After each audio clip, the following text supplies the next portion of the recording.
Hello everyone, আসসালামু আলাইকুম। কেমন আছেন সবাই? আপনাদের সবাইকে আফরিনস ওয়ার্ল্ডে স্বাগত। আজ আমি আপনাদেরকে দেখাবো তালের পিঠা বা তালের বড়া কিভাবে বানাই সেই রেসিপিটি। চলুন তাহলে পুরো ভিডিওতে চলে যাওয়া যাক। তালের পিঠা আমরা সবাই কম বেশি খুব পছন্দ করি। তো এটা খুব অল্প উপকরণ দিয়ে তৈরি করে ফেলা যায়। মাত্র 3টা উপকরণ দিয়ে আমি তালের পিঠাটা তৈরি করব। আমার সেজন্য লাগবে ফ্রেশ তালের রস। আমি এখানে প্রায় 2 কাপ পরিমাণ তালের রস নিয়েছি এবং তার সাথে নিয়েছি 1 কাপ ময়দা, হাফ কাপ চালের গুঁড়া আর নিয়েছি 1 কাপ চিনি। আপনারা চাইলে পুরোটা পিঠা শুধুমাত্র চালের গুঁড়া দিয়ে করতে পারেন, কিন্তু আমি নরম হওয়ার জন্য ময়দাটা ইউজ করেছি। চলুন তাহলে আমরা এবার ব্যাটারটা তৈরি করে ফেলি। সবগুলো উপকরণ একসাথে করে আমি এখন ব্যাটারটা তৈরি করে ফেলব।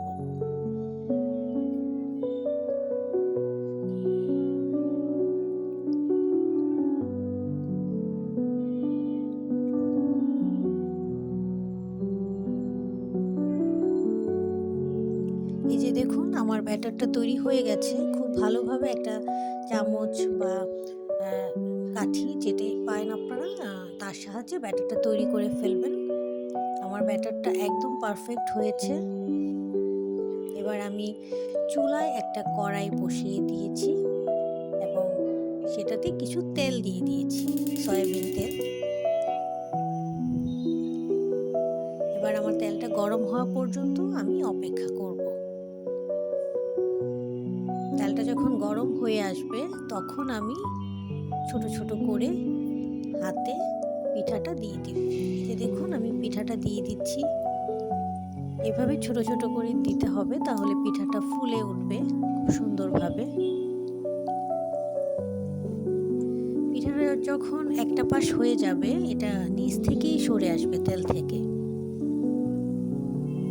একটু ডুবো তেলে ভাজলে ভালো।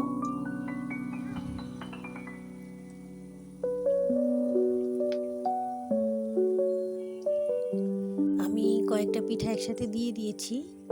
এবার একটা সাইড হলে আমি আরেকটা সাইড উল্টিয়ে দিব। আমার পিঠাগুলো ফুলে উঠছে।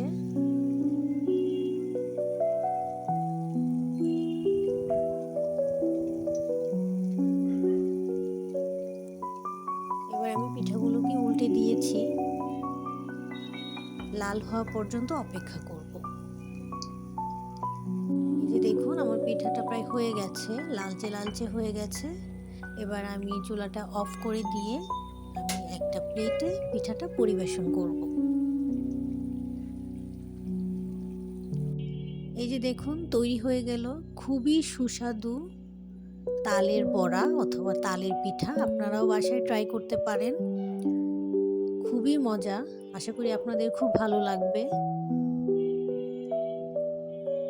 খুব সহজেই আপনারা এটি তৈরি করে ফেলতে পারবেন, কোনো ঝামেলা ছাড়াই। শুধু তালের রসটা থাকলেই হবে আপনাদের হাতের কাছে। প্রিয় দর্শক, আমার ভিডিওটি যদি আপনাদের ভালো লেগে থাকে তাহলে অবশ্যই আমাকে সাবস্ক্রাইব করবেন, আমার পাশে থাকবেন। আল্লাহ হাফেজ।